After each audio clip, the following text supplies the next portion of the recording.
últimos tempos, um dos temas que tem sido mais falado é a pouca utilização de Gianluca Prestiani no Benfica. Vamos abordar aqui um bocadinho das razões que passam por essa pouca aposta no jovem argentino e também trazer algumas novidades sobre o Benfica, seja sobre futebol, mercado e modalidades. Descobre tudo neste vídeo. Eu sou Miguel Alexandre Pereira e este é o 5 Minutos a Benfica, um canal que aborda o passado, o presente e o futuro da equipe canada.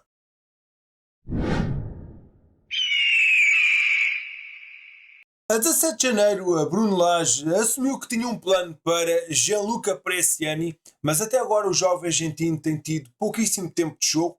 O jogador de 19 anos não joga na equipa principal desde 28 de setembro. Com Bruno Lage ao leme da equipa, Prestiani conta com 3 jogos e 30 minutos em campo, 17 minutos frente ao Santa Clara, jornada 5, 12 diante do Boa Vista, jornada 6, e 1 contra o Gil Vicente, jornada 7. Isso é certo que o argentino já teve aqui alguns problemas físicos nesta temporada. A verdade é que as oportunidades têm sido escassas. Afinal, qual é que é a razão por trás destes poucos minutos de Prestiani e qual é que é afinal o plano de Bruno Lage para o argentino? Depois de uma pré-temporada muito boa, Prestiani começou a época a titular com o Roger Schmidt, tendo feito os primeiros 4 jogos do campeonato, mas com a saída do técnico alemão, o argentino foi perdendo gradualmente espaço. Ainda teve a participação nas 3 jornadas seguintes para a Liga e depois disso desapareceu por completo. É certo que a lesão no tornozelo que teve pelo sub-20 da Argentina em outubro não ajudou em nada a que fosse melhor integrado na equipa, mas depois disso apenas teve algumas presenças no banco de suplentes em jogos da Liga dos Campeões, onde a lista de convocados é mais alargada, mas nunca foi aposta, sendo que até pode ir para o banco de suplentes frente ao Barcelona, mas também é pouco provável que jogue nessa partida. A partir de dezembro, o jovem extremo voltou à competição, mas a jogar pela equipa B, onde soma 5 partidas pelo Benfica B, com 301 minutos em campo. Teve um jogo no final de dezembro, 2 jogos em janeiro e outros 2 em fevereiro. Pelas jovens águias, Prestiani somou um golo e uma assistência. A utilização no Benfica B tem servido essencialmente para ele ganhar confiança, ritmo de jogo e experiência. Tem havido alguns desempenhos positivos, outros em que ele podia fazer um pouco mais, mas o importante aqui é mesmo ele ter mais tempo de jogo, que isso é que é bom para ele poder se desenvolver como jogador e a tornar-se um elemento útil ao plantel. Bruno Lage já reconheceu que tem um plano para ele. Eu tenho um plano para Prestiani, que tem 19 anos. Aqui ninguém é abandonado e não é uma questão de voltar à equipa A. Ele está na equipa A. Trabalhar o máximo que puder e evoluir como todos os outros estão a evoluir. O Prestiani é um jogador fantástico e por isso é que o Benfica apostou nele. Tem 19 anos e fez um grande gol pelo Benfica B. Gostei da exibição do Prestiani e vejo-o feliz no Benfica. Temos um plano para todos os jogadores. Cabe a eles não desistirem e continuarem a trabalhar, porque as oportunidades estão aí, como foi bem visível no 11 que apresentámos, apontou o técnico das águias. No entanto, as oportunidades ainda não chegaram para Prestiani. E apesar das dificuldades em ter minutos, o jogador mantém uma atitude positiva e confiante para o futuro, com determinação em superar estes desafios e afirmar-se no Benfica. Recentemente ele deixou uma publicação nas redes sociais onde demonstrou aqui alguma frustração, o que acaba por ser normal. Todos os jogadores querem jogar e ter mais espaço na equipa. Ainda assim é importante deixar essa frustração não passar cá para fora. Claro que tem de ter expectativas de ter uma utilização mais regular, mas o importante é trabalho e foco no relevado. Talvez um dos aspectos que tenha dificultado mais uma adaptação mais rápida passa por a estrutura física, que sabemos, ele é um jogador franzino e baixo, conta apenas com 1,66 m, mas já demonstrou que ele consegue contrariar isso com a sua agilidade e com a sua capacidade técnica. É um jogador talentoso e com futuro, isso não há assim grandes dúvidas. O certo é que em jogos mais físicos tem sempre alguma dificuldade, mas tem de saber contrariar isso para se assumir ao mais alto nível. E se formos a ver os jogos que ele teve com o Roger Schmidt, ele sentiu aqui alguma dificuldade em conseguir assumir o seu jogo, apesar de ter tido uma pré-temporada muito, muito boa.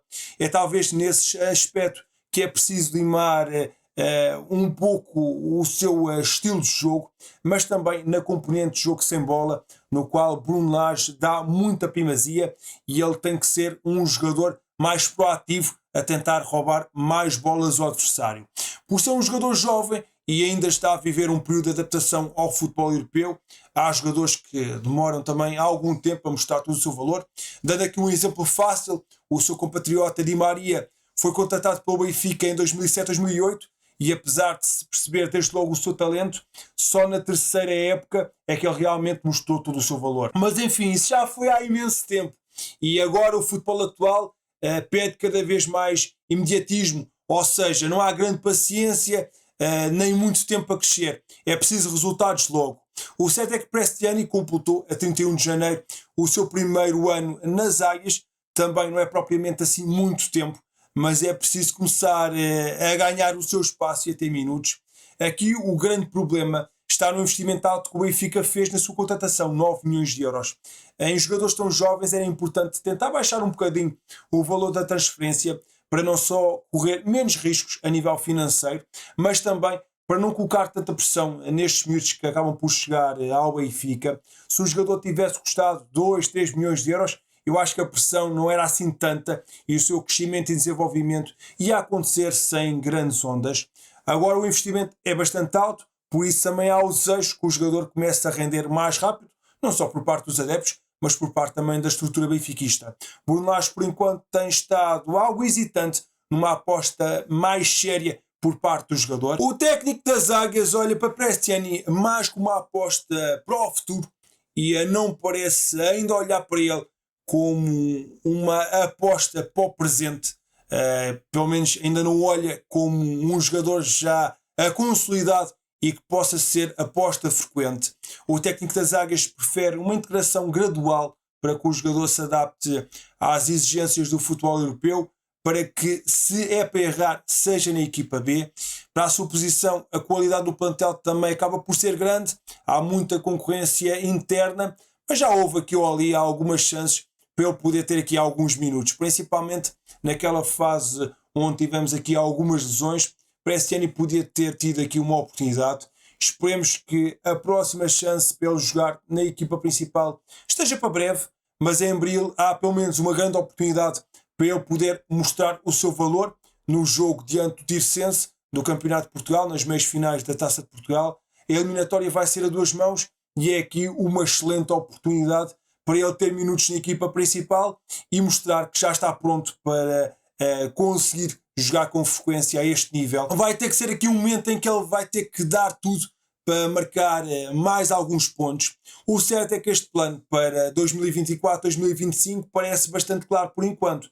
Passa por ele continuar a ter mais minutos na equipa B e esperemos que ele jogue o máximo possível. Se não está a jogar na equipa principal, então tem que estar a jogar na equipa B e espera-se então aqui uma grande oportunidade na prova rainha, onde ele pode ter as suas chances de mostrar o seu valor.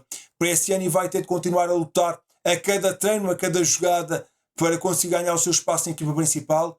No final da temporada, o mais certo é a estrutura benfiquista tomar uma verdadeira decisão sobre o futuro do jovem jogador, se é colocá-lo para ter mais minutos na equipa principal ou emprestá-lo a outra equipa para ganhar experiência e regressar mais forte e mais preparado. A verdade é que por enquanto as oportunidades estão escassas, mas o importante é mesmo não desistir, lutar e ir à procura de ter minutos. A situação não está fácil, mas ele tem talento e um jogador com talento acaba sempre por ter uma chance. Agora já temos aqui alguns valores oficiais no relatório de contas do Benfica do primeiro semestre da temporada 24-25. Dissipa aqui algumas das dúvidas sobre alguns negócios. Se é certo que os valores de Manu Silva e Bruma não foram revelados por fazerem parte do próximo semestre, mas foi confirmado que o empréstimo Samuel Dal tem uma opção de compra. O valor não foi revelado também, ao contrário de André Belotti, no qual não há uma opção de compra por parte do Benfica. Já o empréstimo de Renato Sanches até ao final da época prevê a opção de transferência a título definitivo por um montante de 10 milhões de euros. A nível de saídas, Best foi vendido ao Friburgo por um montante de 8 milhões de euros, estando ainda previstos valores condicionais dependentes de objetivos, pelo qual o montante global da transferência pode atingir o valor de 9,2 milhões de euros. O Benfica ficou ainda com o direito sobre uma mais-valia de 10%, numa eventual transferência dos direitos do alemão. Já o Rolaiser foi transferido para o Santos por um valor de 11 milhões de euros, sendo que o Benfica terá direito a receber 15% do valor de uma futura transferência. O acordo de empréstimo de Jurasek ao Hoffenheim prevê a opção de transferência a título definitivo por um montante de 10 milhões de euros, acrescido de uma remuneração variável associada a objetivos, pelo qual o valor global da transferência pode atingir os 11 milhões de euros. Já a Kasper Tengstedt, que foi cedido ao Hellas Verona com uma opção de transferência a título definitivo dos direitos do jogador por 7 milhões de euros, com o Benfica a ficar ainda com o direito a receber 30% do valor de uma futura venda do jogador. Em fim de contrato com o Benfica, Di Maria suscita muito interesse, tal como sucedeu na época passada, e agora é apontado como alvo dos mexicanos do América. De acordo com os portais mexicanos Pasión Águila e La Silla Rota, o atual segundo classificado do campeonato mexicano pensa no extremo argentino para a próxima temporada, tendo em vista o que pode oferecer em termos esportivos, mas também pelo seu mediatismo. De acordo com a imprensa mexicana, o elevado ordenado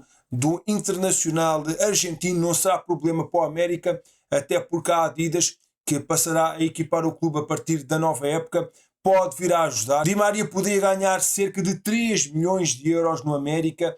O futuro do argentino ainda está em aberto, sendo que Di Maria até pode renovar com o Benfica. O jogador encontra-se neste momento a recuperar de lesão. Ainda há uma esperança, ainda que pequena, do argentino poder estar disponível para o jogo com o Barcelona. A 3 vitórias do pentacampeonato, o Benfica goleou o Vilaverdense por 6-0 em jogo a contar para a jornada 17 do Campeonato Nacional de Futebol Feminino. Martim Prieto foi a grande protagonista da partida, com a hat-trick em apenas 9 minutos. A avançada espanhola quebrou a resistência da defesa da equipa visitante ao inaugurar o marcador aos 32, tendo marcado também aos 35 e 41. No segundo tempo, a equipa orientada por Filipe Patão dilatou a vantagem graças ao autogol de Constança Fernandes e aos gols de Ana Gasper aos 58, num remate fantástico da alemã, e da jovem internacional portuguesa Neide Guedes aos 68. Com este resultado, o Benfica continua na liderança com mais 6 pontos de vantagem do que o Sporting e está então a 3 vitórias de conquistar o pentacampeonato. Regressa às vitórias no futsal depois da pesada derrota no derby nas meias finais da Taça da Liga. O Benfica regressou aos triunfos ao derrotar o Torriense por 1-3 em duelo referente à 15ª jornada do Campeonato Nacional de Futsal. Os encarnados já venciam por 2 gols ao intervalo, apontados por Jacaré aos 16 minutos e Igor de Sousa aos 20, sendo que Ivan Xiscal aos 36 ainda foi a tempo de apontar o 0-3. O melhor que o Torriense conseguiu foi reduzir através de Nuno Miranda aos 37 e apontar o tento de honra do clube de Torres Vedras. Com este resultado, o Benfica ocupa o segundo lugar com 39 pontos e está a 2 do Sporting, que lidera o campeonato. O Benfica terminou a primeira fase na liderança. A equipa de voleibol do Benfica segurou a liderança na primeira fase do campeonato de voleibol e garante o fator casa nos playoffs e o confronto com o oitavo classificado, o último dos apurados, o Alan Nunaves, nos quartos de final. As Águias conseguiram, com a 21ª vitória em 22 jogos, um triunfo na difícil deslocação ao Pavilhão do Espinho, onde as Águias acabaram por vencer pela vantagem máxima, 0-3, pelos parciais de 17-25, 16-25 e 21-25. Os benfiquistas Nivaldo Gomes e Pablo Natan foram os melhores pontuadores, com 11 pontos cada um. Goleada no hóquei, o Benfica venceu a Candelária por expressivos 9-3, em duelo a contar para a 16ª jornada do Campeonato Nacional. Na Luz, o encontro foi equilibrado até o intervalo, com as Águias a irem para o descanso na frente por 3-2, só que os encarnados pararam no segundo tempo e construíram um resultado bastante volumoso. Roberto e Benedetto aos 3 e 29 minutos, Paulo Bargaló aos 25, Lucas Ordóñez aos 25 e 34, João Rodrigues aos 34 e 48 e Gonçalo Pinto aos 35 e 46 foram os autores dos gols encarnados. Com mais um triunfo, o Benfica soma agora 41 pontos e é o líder da Liga Portuguesa de Hóquei Patins, com 96 gols marcados e 43 feridos. Temos também triunfo no basquete. A equipa de basquetebol do Benfica recebeu e venceu o Vitória por 85-68 em partida da segunda jornada do Grupo A da Taça Hugo dos Santos. Foi uma vitória tranquila do Benfica, que ao intervalo já vencia por 50-31. Tyler Stone, 21 pontos, 4 assistências e 3 ressaltos. E o reforço Ivica Radic, 15 pontos e 10 assistências, foram os principais destaques desta partida do Benfica. Com este resultado, as Águias lideram o grupo A da Taça Hugo dos Santos com 4 pontos e apuram-se desde já para a Final Six da competição e estão muito perto de garantir um lugar direto para as meias finais. Amigo, muito obrigado por teres ficado até ao fim do vídeo. Não te esqueças de deixar na caixa de comentários a tua opinião aqui sobre para este ano, e achas que o jovem argentino merece mais oportunidades? Achas que ele vai ter mais minutos até ao final da época, ou vai acabar por ser emprestado ou vendido na próxima temporada? Além disso, tens aqui alguma surpresa dos valores apresentados no relatório de contas do Benfica? Estou muito curioso para saber a tua opinião. Não te esqueças de deixar um gosto neste vídeo e subscrever o canal. É muito importante contar com o teu apoio, e coloca na caixa de comentários hashtag poucas oportunidades. Eu sou o Miguel Alexandre Pereira e estes foram os 5 minutos à Benfica. Saudações benfiquistas.